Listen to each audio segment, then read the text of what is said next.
आज हम लोग पोर्शन पे आए हैं जहाँ पे हम लोग को पढ़ना है लॉ ऑफ केमिकल कॉम्बिनेशन।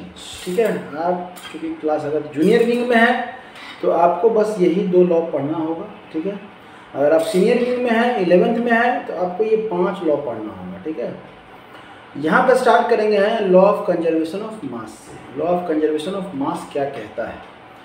बहुत कुछ कहता नहीं है, बहुत नॉर्मल है। Total mass of reactant side is equal to total mass of product side. मतलब ये रिएक्टेंट साइड क्या है, प्रोडक्ट साइड क्या है? तो एक एरो है, एरो का जिधर हेड रहेगा उधर क्या कहलाता है? प्रोडक्ट। और एरो का जिधर टेल रहेगा उधर क्या कहलाता है? रिएक्टेंट। हाँ, मतलब अगर हम ऐसे लिख दिए और ऐसे कर दिए, इसका मतलब क्या है? इसका मतलब है कि ये जो है आपका क्या है? प्रोडक्ट है और ये क्या है? रिएक्टेंट। लेकिन अगर मान के चलिए कि ए है और ए है और ऐसे लिखा हुआ है ऐसे, तब क्या है?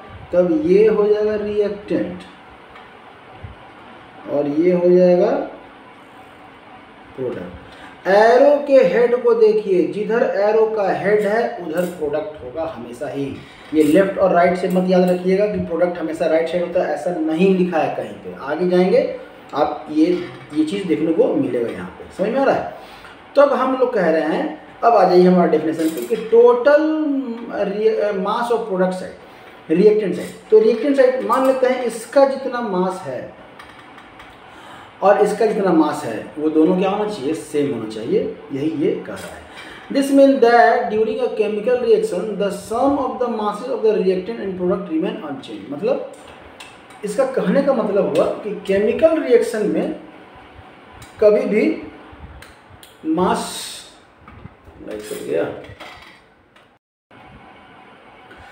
मतलब इसका कहने का मतलब ये हुआ कि कभी भी केमिकल रिएक्शन के अंदर जो है ना आपका मास जो है ना वो कभी चेंज नहीं करेगा। कहने मतलब जितना रिएक्टेंट का मास है रिएक्टेंट साइड का, उतना ही मास आपके प्रोडक्ट साइड का भी होगा। मतलब ये लॉ कहता है, this law also state that mass can neither be created nor be destroyed in chemical reaction. मतलब मास को ना हम लोग डिस्ट्रॉय कर सकते हैं और ना ही जो है ना हम लोग क्या कर सकते हैं? क्रिएट कर सकते हैं। एनर्जी की तरह, एनर्जी का हम लोग पढ़े थे ना कि energy neither be created nor be destroy, उसी तरह से यहाँ पे ये मास के बारे में दिए हैं कि mass can neither be created और nor be destroy in a chemical reaction. तो एनर्जी था, ये यहाँ पे मास है।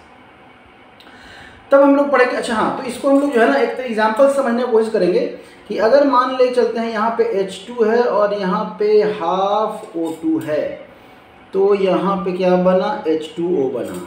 तो यहाँ पे कितना यूनिट इसका मास हो गया? तो इसका हो गया एक हाइड्रोजन का 1 इंटू 2, मतलब 2 AMU। इसका अगर बात करें तो एक ऑक्सीजन का कितना होता है? 16 इंटू 2, पहले कितना हो गया? 32 और बाई कितना है? 2, तो कितना हो जाएगा आपका? 16 एक ऑक्सीजन का। और इधर का जो मास है वो कितना हो गया? ये हो गया आपका 1 इंटू 2 और प्लस 16, तो कितना हो जाएगा? 18। कितना हो जाएगा? 18।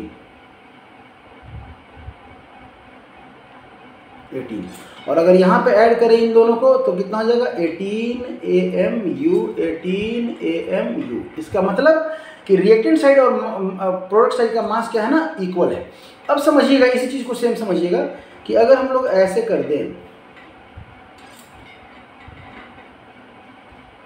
ये भी वही चीज़ है, तब यहाँ पे क्या हो जाएगा? 1 इंटू 2, तो कितना हो जाएगा? 2।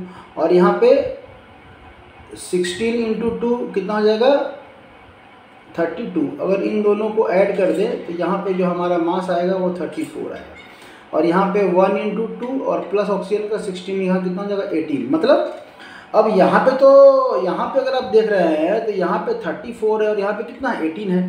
तो ये इक्वल है? इक्वल नहीं है। मतलब ये इक्वेशन जो है वो बैलेंस नहीं है। तो एक इंफॉर्मेशन हमें यहाँ से मिलता है कि दिस रिएक्शन और give the information whether the chemical equation, given chemical equation is balanced or not। मतलब अगर हम लोग बात करें यहाँ पे तो यहाँ पे कह सकते हैं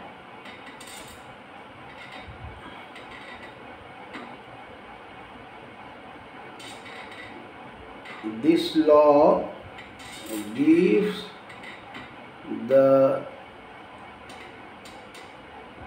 information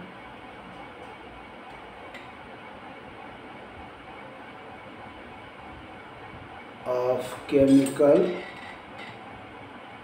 equation is balanced or not.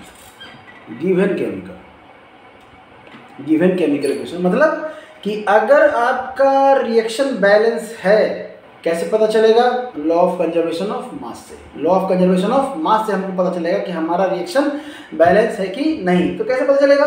तो रिएक्टेंट का मास आप ऐड कर लीजिए, प्रोडक्ट का मास ऐड कर लीजिए, दोनों को ऐड करेंगे और आपका अगर दोनों इक्वल है तो आपका इक्वेशन जो है ना वो क्या है? बैलेंस्ड है। समझ में आ रहा है? एक और एग्जांपल ले लेते हैं हम लोग यहाँ पे, एक और एग्जांपल ले लेते हैं और यहाँ पे हम लोग करते हैं Mg+O2 और यहाँ पे MgO बनता है मैग्नीशियम का ऑक्साइड। मैग्नीशियम का होता है 24 AMU और इसका होता है 32। अभी हम लोग देखिए, अगर इन दोनों को ऐड कर दें तो कितना हो जाएगा आपका 56, लेकिन यहाँ पे करें तो इतना प्लस 16 कितना हो जाएगा आपका 40। कितना हो जाएगा 40, मतलब यहाँ पे 40 AMU और यहाँ पे 56 AMU। मतलब ये इक्वेशन बैलेंस है क्या? नहीं, ये इक्वेशन क्या है? बैलेंस नहीं है। तब क्या करना पड़ेगा? उसको बैलेंस करना होगा। तो यहाँ पे कितने, यहाँ पे जो है आपका कितना है? मैग्नीशियम 1, यहाँ भी 1, ऑक्सीजन यहाँ पे 2 है और यहाँ पे कितना है? 1। तो यहाँ पे क्या करेंगे? 2 से मल्टीप्लाई कर दीजिए, या तो 2 से मल्टीप्लाई कर दीजिए या आप यहाँ पे भी हाफ से कर सकते हैं। जब 2 से मल्टीप्लाई कर दिए यहाँ पे 2 कर दीजिए। अब बैलेंस करके देखिए, अब जब आप बैलेंस करेंगे तो यहाँ पे क्या हो जाएगा आपका? यहाँ पे 2 से मल्टीप्लाई होके 48 हो गया और यहाँ पे प्लस 32, ये कितना हो जाएगा? 80 AMU। और यहाँ पे बात करें तो 40 तो इसका है था ही, 2 इंटू क्या कर दे? 2 इंटू 40 कर दीजिए, कितना हो जाएगा? 80 AMU। मतलब यहाँ से क्या हो गया? समझ में आया? तो इस तरह से आपको समझेंगे लॉ ऑफ कंजर्वेशन ऑफ मास को, यहाँ पे हम लोग समझे। ठीक है। तब है दूसरा law of constant proportion. Constant proportion क्या है? ये बोलता है कि अगर कोई कंपाउंड का फॉर्मेशन हो गया है तो उस कंपाउंड में हमेशा ही उसके एलिमेंट्स का रेशियो क्या रहेगा? सेम रहेगा। मतलब ठीक है, अच्छा लग रहा नहीं? थोड़ा सा ठीक है, चलिए ज़्यादा बड़ा नहीं। In a chemical compound, the elements are always present in definite proportion by mass. By mass कहीं ये नंबर कहीं बात बराबर है, समझिएगा। जैसे मान लेते हैं हमको CO2 बनाना है, हमको क्या बनाना है? हमको CO2 का फॉर्मेशन करना है। 3 अलग अलग मेथड है। कार्बन प्लस O2 क्या बन गया? CO2। दूसरा जो है वो आपका CO3 को अगर हम लोग हीट कर दें तो CaO प्लस CO2। और अगर हम लोग बात करें तीसरा का तो यहाँ से ग्लूकोज है C6H12O6 प्लस O2, तो यहाँ से H2O प्लस CO2 का फॉर्मेशन हो रहा है। यहाँ पे बैलेंस नहीं करें तो कोई दिक्कत नहीं है। हम लोग को बस समझना है कि यहाँ पे हम लोग क्या देख रहे हैं कि यहाँ भी बना कार्बन डाइऑक्साइड, यहाँ भी बना कार्बन डाइऑक्साइड और यहाँ भी बना कार्बन डाइऑक्साइड। इन तीनों जगह पे कार्बन डाइऑक्साइड का फॉर्मेशन हुआ है। ये प्रोसेस क्या कहलाएगा? ये रिएक्शन अलग है, ये रिएक्शन आपका क्या है? ये रिएक्शन अलग है और ये रिएक्शन जो है ना अलग है। ये तीनों अलग अलग रिएक्शन है। ठीक है। यहाँ पे आप कह सकते हैं कि ये जो है आपका ये जो है आपका क्या है? कॉम्बिनेशन रिएक्शन है।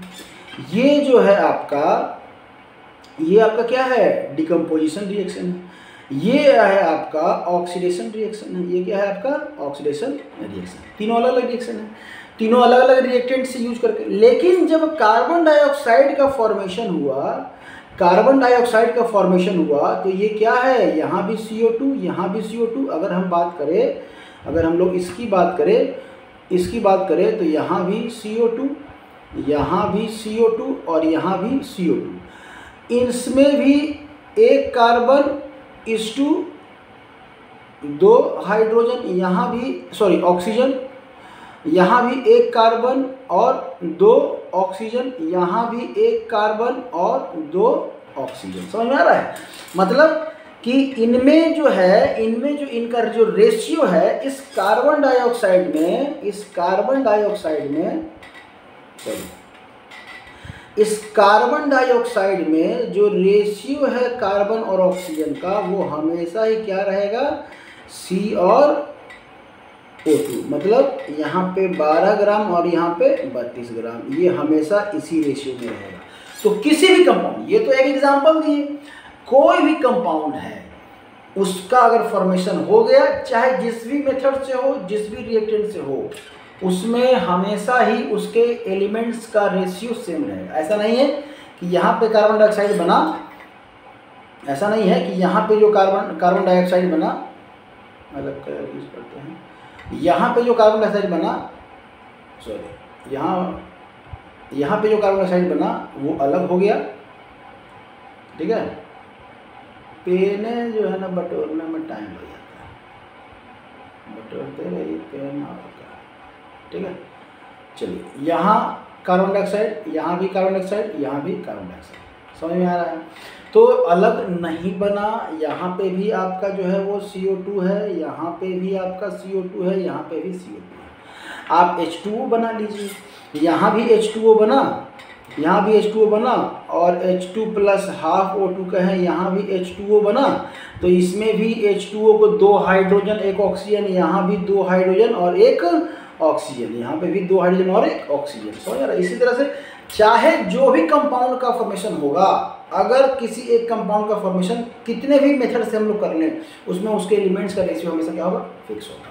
समझ में आ रहा है? तो ये कह रहा है लॉ ऑफ कांस्टेंट प्रोपोर्शन। तब है, चूंकि अब 9th में है तो यही 2 लॉ आपको पूछने जा रहा है। हाई क्लास में जाएंगे तो ये आपको पढ़ना है, यहाँ पे मल्टीपल प्रोपोर्शन, रेसिप्रोकल प्रोपोर्शन, गे-टू-शेक प्रोपोर्शन, ठीक है। तो इस तरह से यहाँ पे हम लोग खत्म किए हैं। मोल कंसेप्ट आपका डिलीटेड पोर्शन है, लेकिन फ्यूचर में आपको ये यूज होने वाला है, इसलिए हम इसको करेंगे नेक्स्ट वीडियो में। ज़्यादा इस वीडियो को लंबा नहीं करते हैं। नेक्स्ट वीडियो में हम लोग मिलेंगे मोल कंसेप्ट के साथ। एक पूरा वीडियो रहेगा हमारा मोल कंसेप्ट का, जिनको पढ़ना है वो पढ़िएगा, जिनको नहीं पढ़ना नहीं पढ़ेगा, अलग से एक वीडियो ही रहेगा, आगे काम आएगा। जो साइंस के साथ आगे बढ़ेंगे उनको आगे तो उसको देखना ही देखना है, ठीक है। तो वो अपना कर लेंगे। बाकी आप इस जितना भी हम लोग यहाँ पे पढ़े हैं शुरू से लेकर लास्ट तक, इन तीनों वीडियो को बहुत अच्छे से देखिएगा, आपका बहुत काम आने वाला है। और ये आपका बेस है जो 11th में आपको हेल्प करेगा पहले चैप्टर में, some basic concept of chemistry, ठीक है। Thank you.